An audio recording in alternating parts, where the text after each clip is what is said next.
आउज़ुबिल्लाहिमिनश्शैतानिर्रजीम बिस्मिल्लाहिर्रहमानिर्रहीम।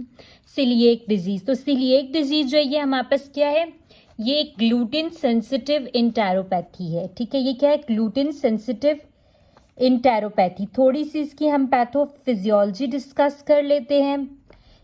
आप कंसीडर करें this is the epithelium of small intestine. ठीक है, जहाँ से एब्जॉर्प्शन होनी है, ये एक एपिथेलियम आप कंसीडर कर लें। ठीक है, अब उस बंदे ने हमारे पास जो है वो ग्लूटेन, कोई गंदम की चीज़ खाई, ग्लूटेन डाइट ली।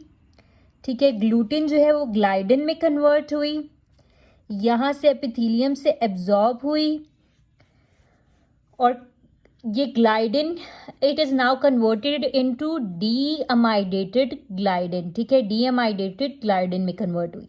जब ये डी अमाइडेटेड ग्लाइडिन में कन्वर्ट हो जाएगी तो ये जाकर बाइंड करेगी with the antigen presenting cell. इसके ऊपर ये रिसेप्टर्स होते हैं HLA-DQ2 या HLA-DQ8।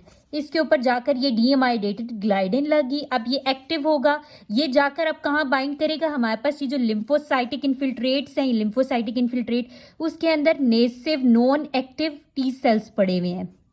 ये नॉन एक्टिव टी सेल के साथ अब ये जाकर एंटीजन, ये कॉम्प्लेक्स जो बना है इसके ऊपर डीएमाइडेटेड ग्लाइडिन लग गया एंटीजन प्रेजेंटिंग सेल के ऊपर। अब ये आकर बाइंड करेगा इस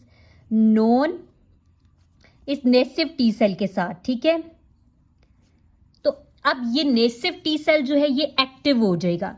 ये एक्टिव होकर दो में कन्वर्ट हो सकता है, या तो ये हमारे पास CD8 पॉजिटिव किलर सेल में कन्वर्ट होगा जो कि यहाँ पर आकर एपिथेलियम को डिस्ट्रॉय कर देगा और फर्दर और ग्लाइडिन वगैरह इंटर होगी, या फिर एक तो ये CD8 पॉजिटिव किलर सेल में कन्वर्ट हो सकता है, या फिर CD4 पॉजिटिव हेल्पर सेल में कन्वर्ट होगा। ये हेल्प करेगा बी सेल्स को कन्वर्ट होने में इनटू प्लाज्मा सेल्स।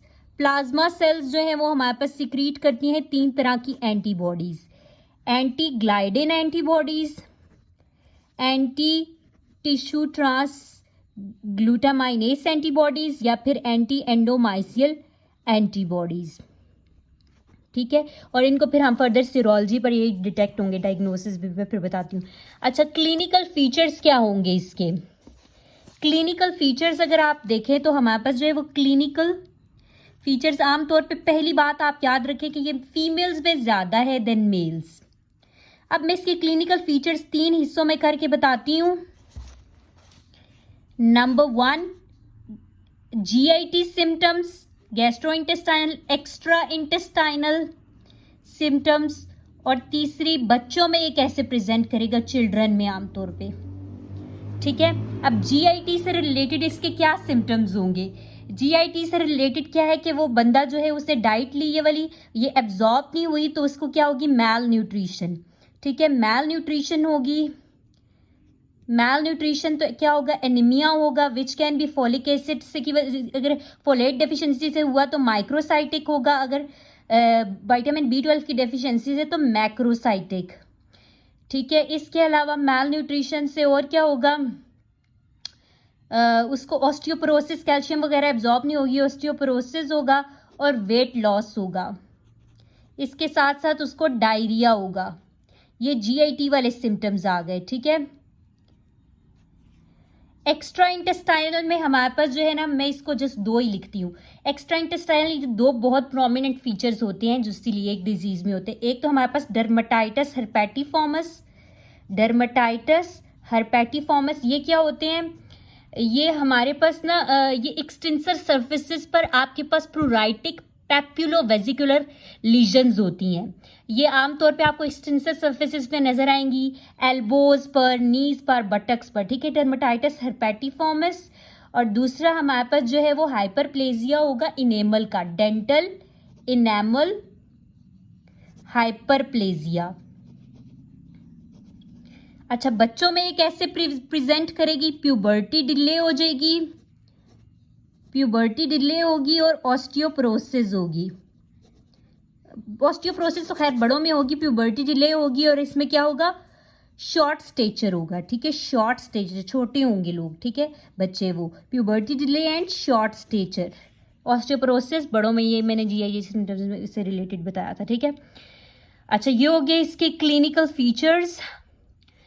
देन हमारे पास आ जाती है इसकी एसोसिएशन। अच्छा, ये किस डिजीज के साथ एसोसिएटेड है ये देख लेते हैं अब हम। एसोसिएशन इसकी देखें तो अब यहाँ पर देखें इसकी एसोसिएशन। तो मैंने बताया कि ये एसोसिएटेड है जिन लोगों में आमतौर पर सीलिएक डिजीज देखी गई है उनमें डायबिटीज़ होती है, दूसरा उनमें हैशीमोटोस थायरॉइडाइटिस होता है, तीसरा उनमें माइस्थीनिया ग्रेविस होता है। मतलब इनमें से कोई होगा, इनके साथ इसकी एसोसिएशन देखी गई है। इसके अलावा IgA डेफिशिएंसी जिनमें होती है उनमें, या फिर प्राइमरी बाइलरी कोलेंजाइटिस में, ठीक है, प्राइमरी बाइलरी सिरोसिस में, ठीक है, प्राइमरी बाइलरी सिरोसिस में, या फिर non Hodgkin lymphoma,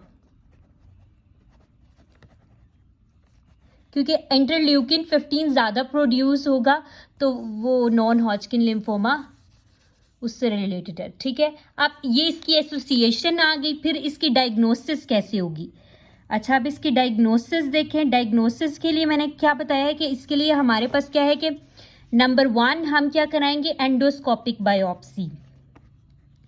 endoscopic biopsy में क्या है कि बेसिकली सिंपली जाएगा एंडोस्कोप और जाकर जो ड्यूडनम है, डिस्टल ड्यूडनम है या प्रॉक्सिमल जेजुनम, वहां से वो एंडोस्कोप से बायोप्सी लेंगे।